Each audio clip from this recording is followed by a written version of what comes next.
Start करूं?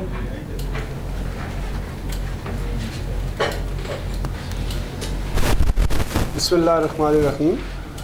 Today we are going to start the chapter number 18, which is related to reproduction, and the topic which we have to discuss are only those which are included in entrance test syllabus, and the included topic of these chapters are male reproductive system, female reproductive system, female reproductive cycle, and sexually transmitted diseases. And today we discuss first we discuss the reproduction in male.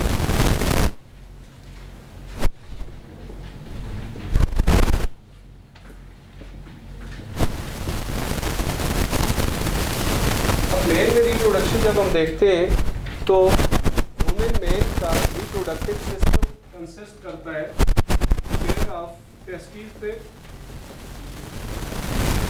And अ पीनस। अब इनमें अगर हम इनको combine करें तो हम कह सकते हैं कि मेल का जो रिप्रोडक्टिव सिस्टम है ये कंसिस्ट करता है एक्सटर्नल जेनिटिलिया, और ये एक्सटर्नल जेनिटिलिया भी देख हैं बॉडी के बाहर पेंडिंग स्ट्रक्चर है। तो इनमें फिर आप रिलेटेड स्पर्म प्रोडक्शन से और हार्मोन प्रोडक्शन से, जबकि पीनस रिलेटेड है for the transfer of sperm into female reproductive structure. तो अभी हम वुमेन मेल का रिप्रोडक्टिव ट्रैक इसकी पूरी हम देखते हैं, एनाटॉमी देखते हैं, और फिर हम देखेंगे इसकी फंक्शनिंग कैसे होती है, स्पर्मेटोजेनेसिस कैसे होती है। तो सबसे पहले हम स्टार्ट लेते हैं जी कि ये जो वुमेन में दो टेस्टिस है, फिर आप स्किन की एक पाउच है जिसको हम स्क्रोटम कहते हैं। क्या कहते हैं? स्क्रोटम। इस स्क्रोटम में होते हैं।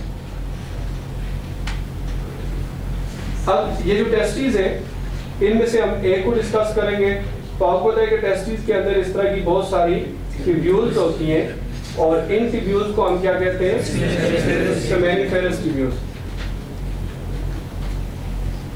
ये सेमेनिफेरस ट्यूब्यूल्स है, और सेमेनिफेरस ट्यूब्यूल्स के सराउंडिंग में जो सेल्स होते हैं इनको हम कहते हैं इंटरस्टिशियल सेल्स। इंटरस्टिशियल सेल्स, और इन्हीं सेल्स को लेडिक सेल्स भी कहा जाता है। Leydig cells. अच्छा जी, ये जो सेमेनिफेरस ट्यूब्यूल्स हैं ये सारी इकट्ठी हो जाती हैं ऐसे, और जब सारी एक जगह इकट्ठी हो जाती है ये 100 ऑफ सेमेनिफेरस ट्यूब्यूल्स होती हैं, और ये जब सब इकट्ठी हो जाती हैं तो ये मिलकर एक डक्ट बनाती हैं जिसको हम वाल्स डिफरेंस कहते हैं। क्या कहते हैं जी? वाल्स डिफरेंस कहते हैं। और ये जो वाल्स डिफरेंस है इसी को स्पर्म डक्ट भी कहा जाता है। क्या कहा जाता है? Sperm duct. और हम ये कहेंगे कि ये जो स्पर्म डक्ट है इसका ये वाला जो पोर्शन है हाईली कन्वोल्यूटेड पोर्शन, इसको एपिडिडमस कहते हैं। आप ये कहेंगे जी convoluted portion of vas deferens is called epididymis. ये एपिडिडमस है, ये वेल्स डिफरेंस का जो फ्लैट पोर्शन है वो है। अब ये जो वेल्स डिफरेंस है यहाँ से ऊपर जाएगी इनटू बॉडी कैविटी और एब्डोमिनल कैविटी में जाएगी, और एब्डोमिनल कैविटी में किसको एनसर्कल करेगी? यूरिनरी ब्लैडर को।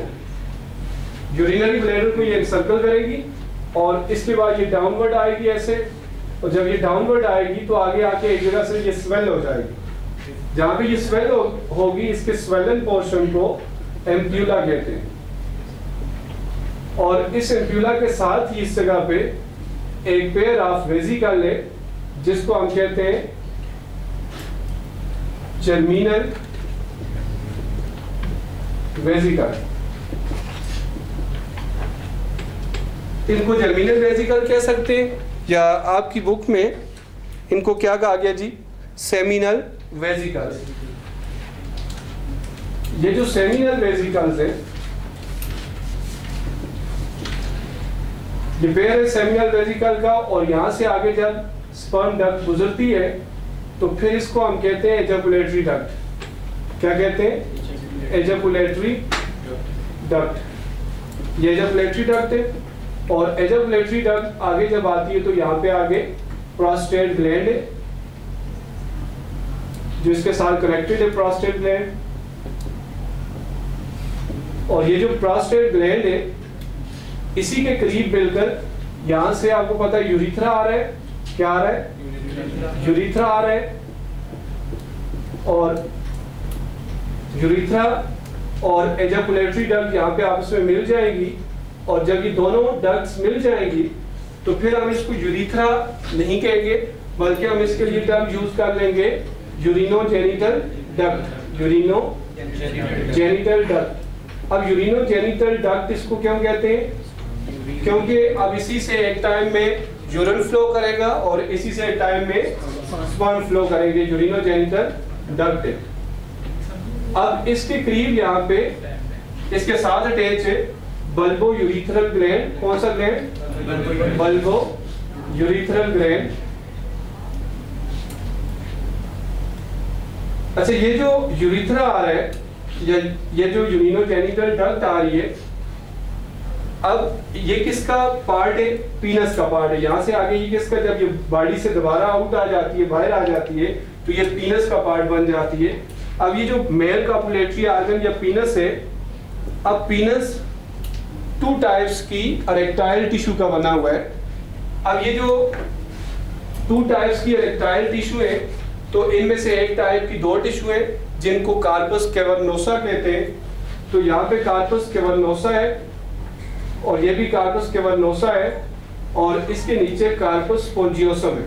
ये आपके सिलेबस में नहीं है, लिहाजा आप बेशक इसको इनके नाम याद ना रखें क्योंकि हम लिमिटेड रहेंगे आपके सिलेबस तक। तो ये जो कार्पस स्पोंजियोसम है ये इस तरह है। और ये क्या है जी? यहाँ पे यूरिथ्रल ऑरिफाइस है, यूरिथ्रल ऑरिफाइस। और ये वाला क्या है जी? ये कार्पस स्पोंजियोसम इस तरह आई हुई है। तो इस तरह ये 3 टिश्यू है और 2 टाइप्स की टिश्यू है। 2, एक पेयर जो है कार्पस कैवर्नोसा का है और एक जो है ये क्या है? कार्पस स्पोंजियोसम। और इसके ऊपर स्किन है, और जो स्किन इसके ऊपर आ जाती है बिल्कुल किस पे? ये जो आगे वाला पोर्शन है कार्पस स्पोंजियोसम का, इसको ग्लांस पीनस कहते हैं। क्या कहते हैं? Glans penis. और ये जो ग्लांस पीनस है इसके ऊपर जो स्किन का एक फोल्ड आया हुआ है, स्किन की जो पार्ट इसके ऊपर है उसको प्रीप्यूस कहते हैं। क्या कहते हैं? प्रीप्यूस कहते हैं। इसी को फोर स्किन भी कहा जाता है। और ये जो फोर स्किन है इसका आपको पता है कि बीइंग अ मुस्लिम इसको हम सर्कमसिजन के दौरान क्या करते हैं? काट देते हैं। ये रिलीजियस पर्पस के लिए इसको हम क्या कर देते हैं? काट देते हैं। तो जबकि फॉरेन में जो नॉन मुस्लिम्स है वो इसलिए इसको काट देते हैं कि इससे बाद में पीनस का कैंसर वगैरह हो जाता है, तो इस मेडिकल पर्पसेस के लिए वो काट देते हैं, और हम रिलीजियस पर्पसेस के लिए इसको क्या कर देते हैं? काट देते हैं, प्रीप्यूस को। तो ये स्ट्रक्चर था जी पीनस का। और ये आपने देख लिया, एक टेस्टिस को आपने डिस्कस किया, दूसरे को डिस्कस नहीं किया क्योंकि एनाटॉमी में जब आप एक्सप्लेन करेंगे तो एक ही टेस्ट बनाएंगे। अब फिर पूरा देख लें कि seminiferous tubules है। These seminiferous tubules will combine to form vas deferens, and the first part of vas deferens is known as epididymis, which is highly convoluted portion, and then it moves and enter into the abdominal cavity, encircle the urinary bladder, and then comes down, and this portion is a swollen portion which is known as ampulla, and then there is a germinal vesicle which is attached with this, and then it comes out, and before coming out there is a prostate gland, and after prostate gland there is another gland which is known as bulbourethral gland, and then this urethra and ejaculatory duct which have united here, and they form common urinogenital duct, and then the outside the body there is a penis. अब हम ये देखते हैं कि आपके syllabus में तो आप इन सारे ग्लैंड की सेक्रीशंस मेंशन नहीं है, तो मैं भी इसी तक लिमिटेड रहूँगा, इसको हम ज़्यादा डिस्कस नहीं करेंगे। तो अभी हम देखते हैं ये जो एक सेमेनिफेरस ट्यूब्यूल है, तो इस सेमेनिफेरस ट्यूब्यूल का स्ट्रक्चर कैसा होता है। तो ये एक सेमेनिफेरस ट्यूब्यूल है, इसका हम क्रॉस सेक्शन देखते हैं। क्या देखते हैं इसका हम? Cross section. तो पहले आप ये देख लें सेमेनिफेरस ट्यूब्यूल के इर्द गिर्द कौन से सेल हैं? इंटरस्टिशियल सेल्स हैं। और अब हम इसका ट्रांसफर सेक्शन जब देखते हैं तो ये आप देख रहे हैं इसका ट्रांसफर सेक्शन। तो सबसे पहले इसमें ये वाली बेसमेंट मेम्ब्रेन है। कौन सी मेम्ब्रेन है जी? बेसमेंट मेम्ब्रेन है इसकी। और बेसमेंट मेम्ब्रेन के बाद इसके इर्द गिर्द जो सेल कौन से होंगे? इंटरस्टिशियल सेल या लेडिक सेल, जो भी आपने पढ़े। और इसके अंदर कौन से सेल हैं? इसकी जो लाइनिंग के सेल हैं उनको आप कहते हैं जी ये जर्मिनल एपिथेलियल सेल है। Germinal epithelial cell. और ये जो जर्मिनल एपिथेलियल सेल है इनके बीच में दूसरी टाइप के सेल्स हैं जिनको हम कौन से सेल कहते हैं जी? जिनको हम कहते हैं कि ये सर्टोलाई सेल है। ये जो सर्टोलाई सेल्स हैं इनको सस्टेंटिकुलर सेल भी कहते हैं। सस्टेंटिकुलर सेल्स।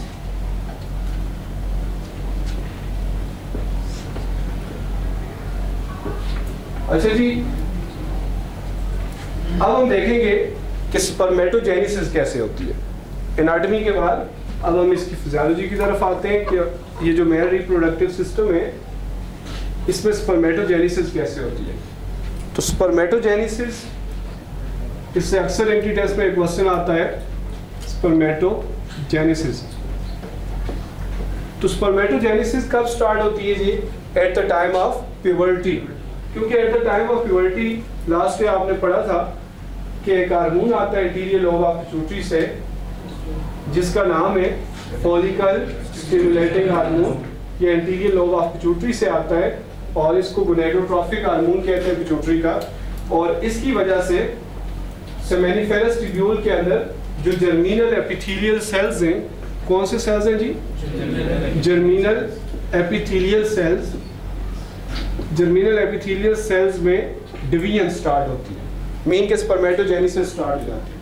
तो स्पर्मेटोजेनेसिस के फर्स्ट स्टेप में आप ये कह सकते हो, आप अपनी बुक को फॉलो करते रहेंगे कि जर्मिनल एपिथेलियल सेल डिवाइड होते हैं, माइटोसिस होती है यहाँ पे, और ये किस में कन्वर्ट हो जाते हैं? स्पर्मेटोगोनिया में। स्पर्मेटोगोनिया में। और स्पर्मेटोगोनिया में ये एक जर्मिनल एपिथेलियल सेल है जिसमें माइटोसिस हुई तो क्या बन गए? स्पर्मेटोगोनिया बन गए। और स्पर्मेटोगोनिया में फिर फर्दर क्या होता है जी? नहीं, आप अपनी बुक को फॉलो किया करें। ये जो स्पर्मेटोगोनिया है इसका साइज इंक्रीज होता है, इन सेल्स का साइज इंक्रीज होता है और डिफरेंशिएट होते हैं। ये बहुत ही इम्पॉर्टेंट है, यहाँ से एमसीक्यूज बन सकता है। साइज इंक्रीज होता है और ये डिफरेंशिएट होते हैं, ये बन जाते हैं प्राइमरी स्पर्मेटोसाइट। अच्छा, मुझे ये बता सकते हैं आप कि ये जो प्राइमरी स्पर्मेटोसाइट है, हम इधर से एक को लेके चल रहे हैं, ये जो स्पर्मेटोगोनिया है तो इसका साइज इंक्रीज हुआ, ये क्या बन गया जी? Primary spermatocyte. तो ये प्राइमरी स्पर्मेटोसाइट 2n है, 1n 2n है। और प्राइमरी स्पर्मेटोसाइट में मियासिस 1 होगी। क्या होगी जी? ये मियाटिकली डिवाइड होगा, मियासिस 1 होगी। तो फिर ये इससे क्या बनेगा? Secondary spermatocyte. Secondary spermatocyte. और ये जो सेकेंडरी स्पर्मेटोसाइट है इसको अगर आप देखें तो एक प्राइमरी स्पर्मेटोसाइट से कितने सेकेंडरी स्पर्मेटोसाइट बनेंगे? 2 बनेंगे, क्योंकि मियासिस 1 हुई है। तो सेकेंडरी स्पर्मेटोसाइट स्पर्मेटोजेनेसिस के दौरान वो फर्स्ट सेल है जो हैप्लॉइड है। इससे पहले के सारे इस सीरीज में सेल क्या थे? डिप्लॉइड थे। ये सेकेंडरी स्पर्मेटोसाइट आपने देख दिया और आपकी बुक में लिखा हुआ नहीं है, लेकिन आप ये याद रखना कि सेकेंडरी स्पर्मेटोसाइट में मियासिस 2 होगी तो इससे बन जाएंगे स्पर्मेटिड्स। क्या बन जाएंगे? स्पर्मेटिड्स। ये स्पर्मेटिड्स बन जाएंगे इससे। ये स्पर्मेटिड कितने होंगे जी? 4 होंगे। क्यों 4 होंगे स्पर्मेटिड? मियासिस 2 हुई तो इससे भी 2 बन गए, इससे भी 2 बन गए, तो ओवरऑल ये कितने हो गए? 4 हो गए। और ये हैप्लॉइड है या डिप्लॉइड? हैप्लॉइड। और फिर स्पर्मेटिड मैच्योर होते हैं। क्या होते हैं जी? मैच्योर होते हैं तो क्या बन जाते हैं? स्पर्म्स बन जाते हैं, स्पर्मेटोजोआ बन जाते हैं। और ये जो स्पर्म आप देख रहे हो ये इस तरह का स्ट्रक्चर है स्पर्म्स। अच्छा जी, अगर आप एक स्पर्म को देखें, अच्छा, अब आप ये देख लें कि अगर 1 प्राइमरी स्पर्मेटोसाइट हो और इसमें आगे स्पर्मेटोजेनेसिस का प्रोसेस कंटिन्यू हो तो इससे कितने स्पर्म बनेंगे? 4 स्पर्म बनेंगे। और फर्स्ट हैप्लॉइड सेल स्पर्मेटोजेनेसिस में कौन सा है? Secondary spermatocyte. और इसी तरह ये जो एक स्पर्म है, अगर इसको आप देखिए इसका स्ट्रक्चर, तो हम इसके डिटेल स्ट्रक्चर डिस्कस नहीं करेंगे, आपके सिलेबस में नहीं है। तो इसका एक हेड है और ये इसकी टेल है, और इसका जो हेड है उसके ऊपर इस तरह की एक कैप है जिसको हम एक्रोसोम कहते हैं। क्या कहते हैं? एक्रोसोम। और इसके अंदर एक एंजाइम होता है जिसको हम कहते हैं एक्रोसीन। एक्रोसीन। और ये जो एक्रोसीन है ये स्पर्म के एग के अंदर इंटर होने के लिए। अच्छा जी, इसके बाद हम ये देखते हैं कि ये जो स्पर्मेटोजेनेसिस है ये प्रोसेस कौन स्टार्ट कराता है? स्पर्मेटोजेनेसिस का प्रोसेस कौन स्टार्ट कराता है? Follicular stimulating hormone. और इसके बाद सक्सेसफुल स्पर्म प्रोडक्शन के लिए जो रिक्वायर्ड हार्मोन है वो कौन सा है? टेस्टोस्टेरोन, जो कि इंटरस्टिशियल सेल से रिलीज होता है। इन दोनों हार्मोन का स्पर्मेटोजेनेसिस में रोल है। अच्छा, इसके बाद ये देखें जी कि ये जो स्पर्म है, अगर आप इस डायग्राम पे आ जाएं इस तरफ, तो स्पर्म बन के अंदर ल्यूमन ऑफ सेमेनिफेरस ट्यूब्यूल आ जाएंगे। अब सेमेनिफेरस ट्यूब्यूल के ल्यूमन में ये स्पर्म आ गए। अब इनका भी कैपिलरीज से कनेक्शन है नहीं है ना, तो ये नरिशमेंट कहाँ से लेंगे? तो यहाँ पे ये जो सेल है जिनको हम सर्टोलाइज सेल्स कहते हैं, तो ये सर्टोलाइज सेल्स कोई फ्लूइड रिलीज करेंगे। ये ग्लैंडुलर सेल्स हैं। तो ये जो सर्टोलाइज सेल्स फ्लूइड रिलीज करते हैं तो इससे क्या हो जाता है? इससे क्या हो जाता है? सर्टोलाइज सेल्स जो फ्लूइड रिलीज करते हैं, इससे स्पर्म की नरिशिंग होती है और प्रोटेक्शन भी होती है। समझ गए ना? इससे क्या होगा जी? नरिशमेंट होगी स्पर्म की और प्रोटेक्शन होगी। अब स्पर्म जब यहाँ से मूव करते हैं तो यहाँ पे पेरिस्टाल्टिक मूवमेंट होती है, जिसमें ये जो आपने वास्ट डिफरेंस पढ़ी इसमें पेरिस्टाल्टिक मूवमेंट होती है। इससे स्पर्म मूव करते हैं और फिर स्पर्म पहुंच जाते हैं एम्प्यूला में, और एम्प्यूला में स्पर्म क्या करते हैं जी?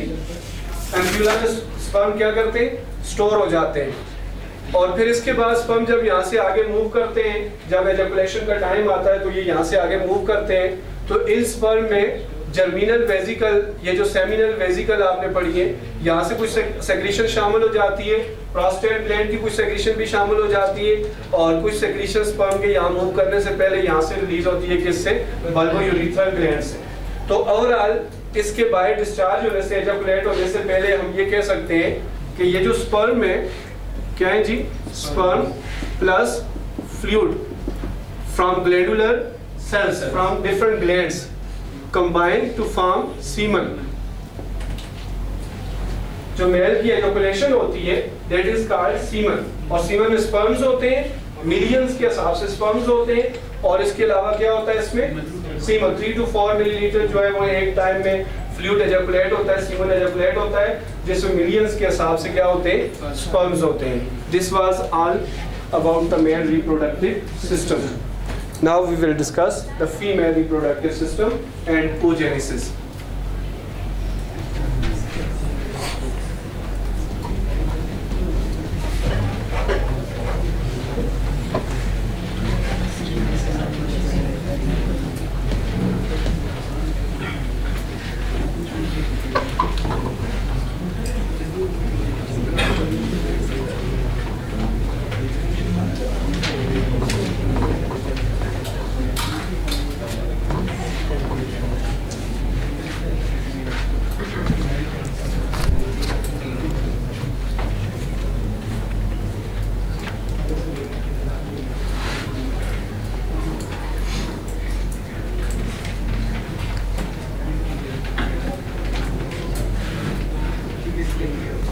अच्छा, फीमेल रिप्रोडक्टिव सिस्टम देखें।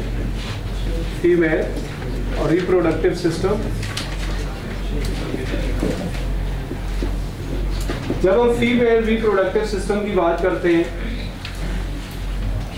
तो फीमेल में एक यूट्रस है, और ये वाला पोर्शन जो माउथ ऑफ यूट्रस है सर्विक्स, और इसके बाद विजाइना है। और विजाइना के बाद का पोर्शन एक्सटर्नल जेनिटिलिया कहलाएगा। क्या कहलाएगा? एक्सटर्नल जेनिटिलिया। और फीमेल में आपको पता है कि जो यूरिथ्रा है, जो यूरिनरी ब्लैडर से आता है यूरिथ्रा, तो यूरिथ्रा और विजाइना दोनों सेपरेटली ओपन होते हैं, दोनों एक्सटर्नल जेनिटिलिया में सेपरेटली ओपन होते हैं। तो इस तरह फीमेल में यूरिनोजेनिटल डक्ट नहीं बनती, जबकि मेल में क्या होती है? यूरिनोजेनिटल डक्ट होती है। और यहाँ पे यूरिथ्रल आरिफाइस है, यूरिथ्रल आरिफाइस। अच्छा, इसके बाद जी यहाँ पे एक ओवरी है और दूसरी ओवरी यहाँ पे, और ये मसल्स है जो ओवरी को अटैच रखते हैं किसके साथ? यूट्रस के साथ। फिर यहाँ पे ओविडक्ट है, ये भी ओविडक्ट है। अब ये जो ओविडक्ट है इसको हम क्या कहते हैं? Fallopian tube. और इसके अलावा इसको क्या कहते हैं? Uterine tube. अच्छा जी, इस तरह अगर आप इधर देखें तो ये जो ओविडक्ट है इसके साथ फिम्बरी है। क्या है जी? फिम्बरी है। अच्छा, ओविडक्ट का डायरेक्ट कनेक्शन यहाँ पे आपको नहीं नजर आ रहा, बीच में स्पेस है। क्या है बीच में? स्पेस है। ये डायरेक्ट ओवरी के साथ अटैच नहीं है। तो इसलिए जब भी ओवरी से एग डिस्चार्ज होता है तो ये कैविटी में आता है, इस कैविटी में, और फिर यहाँ से ये फिम्बरी इसको कलेक्ट करते हैं और इधर से किस में डाल देते हैं? ओविडक्ट में डाल देते हैं। अब फीमेल में इस तरह वन यूट्रस और pair of ovaries and pair of oviduct है। अब ये दोनों ओवरीज और दोनों ओविडक्ट्स क्या होती हैं? फंक्शनल होती हैं और ऑन देयर टर्न ये वर्क करती हैं। अब इसके बाद हम देखते हैं जी कि eight the time of puberty female के पिट्यूटरी ग्लैंड के एंटीरियर लोब से फॉलिकल स्टिमुलेटिंग हार्मोन आता है और जिससे यहाँ पे फॉलिकल की डेवलपमेंट स्टार्ट होती है। फॉलिकल्स की क्या स्टार्ट हो जाती है? ओवरी में डेवलपमेंट स्टार्ट हो जाती है। अब इस फॉलिकल के अंदर जर्म सेल्स हैं। ये जो जर्म सेल है किसके अंदर? फॉलिकल के अंदर। इस जर्म सेल से क्या स्टार्ट होगा? इस जर्म सेल से oogenesis स्टार्ट होगी। क्या स्टार्ट होगी? oogenesis। तो अभी हम देखते हैं कि oogenesis का प्रोसेस कैसे होता है। तो जब हम oogenesis की बात करते हैं तो ये थोड़ा सा कॉम्प्लिकेटेड प्रोसेस है एज कंपेयर टू स्पर्मेटोजेनेसिस। तो oogenesis कहाँ से स्टार्ट होती है? सबसे पहले जर्म सेल है, और ये जो जर्म सेल है ये डिवाइड होते हैं। तो इनसे क्या बनते हैं जी? इनसे oogonia बनते हैं। क्या बनते हैं? oogonia बनते हैं बहुत सारे। ये बहुत सारे oogonia बनेंगे यहाँ पे, और ये जो oogonia है ये अगेन माइटोसिस से डिवाइड होंगे और इससे फिर क्या बनेगा? Primary oocyte। और ये जो प्राइमरी oocyte है, तो अगर आप देख लें ये प्राइमरी oocyte है। हम एक प्राइमरी oocyte को आगे कंसीडर करते हैं, बाकियों को कंसीडर नहीं करते। अब एक जो प्राइमरी oocyte है इसमें मियासिस 1 होगी। इसमें क्या होगी? मियासिस 1। और जब इसमें मियासिस 1 होगी तो इससे क्या बनेगा जी? इस तरह इससे बनेगा एक सेकेंडरी oocyte, सेकेंडरी oocyte। और क्या बनेगा? इसको हम कहेंगे first polar body, first polar body. और what is difference between a secondary oocyte and first polar body or polar body? As you know, both contain equal number of chromosomes, but secondary oocyte contain large number of cytoplasm, while polar body make cytoplasm or it contain only minute amount of cytoplasm. This is difference between polar body and secondary oocyte. अब इसके बाद आप देखें कि अभी myiasis 1 हुई है, इसके बाद मियासिस 2 स्टार्ट होगी। जब मियासिस 2 स्टार्ट होगी तो ये किस में होगी जी? सेकेंडरी oocyte में भी होगी और पोलर बॉडी में भी। तो ये जो मियासिस 2 है जब ये स्टार्ट होगी इधर, अभी आप देखें ये दोनों पोलर बॉडी और सेकेंडरी oocyte इकट्ठे हैं। कितने क्रोमोसोम आपको नजर आ रहे हैं? 3। और इधर मैं 20 लिख देता हूँ, 20 इधर है और इधर भी 20 है, तो ये 23 इसमें हो गए, 23 इसमें। और अब जरा आप देखें अगर, तो क्या मुझे बता सकते हैं कि इस वक्त मियासिस 2 का कौन सा फेज है? ये मेटाफेज 2 है। अब ये जो मेटाफेज 2 है, किसमें जब आप मेटाफेज 2 लिखते हैं तो इसका मतलब क्या होता है कि ये मियासिस 2 हो रही है। जब मेटाफेज 1 लिखते हो तो इसका मतलब होता है मियासिस 1 हो रही है। जब सिर्फ मेटाफेज लिखते हो इसका मतलब है माइटोसिस हो रही है। अब यहाँ पे अरेस्ट हो जाएगा ये, यहाँ से आगे oogenesis प्रोसीड नहीं करेगी।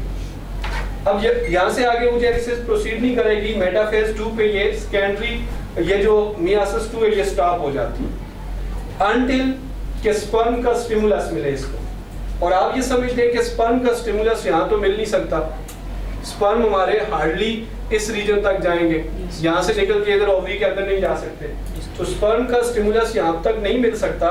तो इसलिए फिर आप ये कह सकते हैं कि क्या है जी, कि यहाँ पे मेटाफेज 2 पे सेकेंडरी oocyte और पोलर बॉडी दोनों स्टॉप है, तो इसी फॉर्म में ओवुलेशन होगी। ये जिसको हम ओवुलेशन कहते हैं, एक्चुअली ये ह्यूमन फीमेल के केस में एग डिस्चार्ज नहीं होता। ये क्या डिस्चार्ज होता है? Secondary oocyte with its polar body. लेकिन इसी सेकेंडरी oocyte को हम सम टाइम बुक्स में लिखा भी होता है और आप पढ़ भी लेते हो, एग क्या कंसीडर कर लेते हैं हम इसको एग, लेकिन इनफैक्ट ये एग नहीं बना अभी तक। तो अब ये जो सेकेंडरी oocyte है जो यहाँ पे डिस्चार्ज हो गया है, फिर यहाँ से ये इस कैविटी से ये जो फिमरी है इनके करीब डिस्चार्ज होता है, तो फिर ये इसको स्वीप करके अंदर ले जाएंगे ऐसे।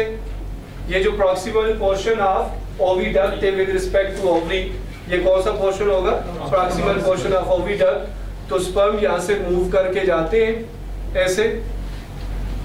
स्पर्म आपको पता है कि मूव कर सकता है in the female reproductive tract, और फिर जब ये स्पर्म यहाँ पे पहुंचेगा, जो ये स्पर्म यहाँ पे पहुंचेगा तो यहाँ पे मियासिस 2 कंप्लीट हो जाएगी। मियासिस 2 कैसे कंप्लीट होगी कि ये वाला जो सेकेंडरी oocyte है, ये गौर से सुने कि सेकेंडरी oocyte बनाएगा एक एग और एक और पोलर बॉडी बनाएगा, और ये जो ऑलरेडी पोलर बॉडी ये 2 पोलर बॉडीज बना लेगी।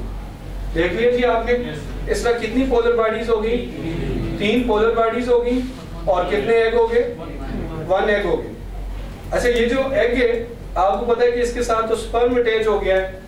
अब ये एग फर्टिलाइज एग होगा। कौन सा एग होगा? ये जब भी बनेगा ये फर्टिलाइज्ड एग होगा, और इसको हम जाइगोट कहेंगे। और अगर स्पर्म नहीं आएगा तो ये मेटाफेज 2 से आगे नहीं जाएगा, ना ये फर्टिलाइज एग बनेगा, ना जाइगोट बनेगा, या ना ये नॉर्मल एग बनेगा, कुछ भी नहीं बन सकता। समझ रहे हैं ना? तो अगर स्पर्म ना आए तो मियासिस 2 यहाँ से आगे प्रोसीड नहीं करेगी, और ये इसी तरह यहाँ पे जाएगा यूट्रस में, और ड्यूरिंग मेंस्ट्रुएशन ये डिस्चार्ज हो जाएगा, डिसइंटीग्रेट हो जाएगा। अब what is the function of polar bodies? यहाँ पे ओविडक्ट के अंदर पोलर बॉडीज डिसइंटीग्रेट हो जाएंगी, और इसको एक जो है वो एज ए न्यूट्रिएंट यूज कर सकता है। ये बात आप समझ गए जी। अब आपको ये भी पता चल गया कि फर्टिलाइजेशन कहाँ पे होती है। अच्छा, अगर आप इस सेकेंडरी oocyte का या इस एग का आप स्ट्रक्चर देखें तो इसमें क्या है जी, इसमें ये वाली बाहर वाली लेयर कोरोना रेडिएटा है, और इसके बाद ये सोना पेलुसिडा है, और इसके बाद अंदर क्या है जी? Secondary oocyte। इसमें पोलर बॉडी नहीं दिखाई, ठीक है? Secondary oocyte। वैसे जब आप सेकेंडरी oocyte दिखाएं तो इसके साथ आप दिखा सकते हैं फर्स्ट पोलर बॉडी। अब आपने ये देख लिया जी ये स्ट्रक्चर, सेकेंडरी oocyte का स्ट्रक्चर कैसा होता है। अच्छा जी, कहाँ पे फर्टिलाइजेशन का प्रोसेस होता है? Proximal portion of oviduct. तो यहाँ से आगे ये इसमें क्लीवेज स्टार्ट हो जाती है, और ये एम्ब्रियो की फॉर्म में आगे मूव करता है। और जब ये एम्ब्रियो इधर पहुंचता है तो इससे पहले आपको पता है कि जो यूट्रस की वाल होती है उसकी इनर लेयर को हम एंडोमेट्रियम कहते हैं। वो जो एंडोमेट्रियम है, एंडोमेट्रियम हाईली वास्कुलराइज हो जाती है, और इसके साथ बहुत सारे ग्लैंडुलर सेल्स बन जाते हैं यहाँ पे, और प्रोटीनेशियस मटेरियल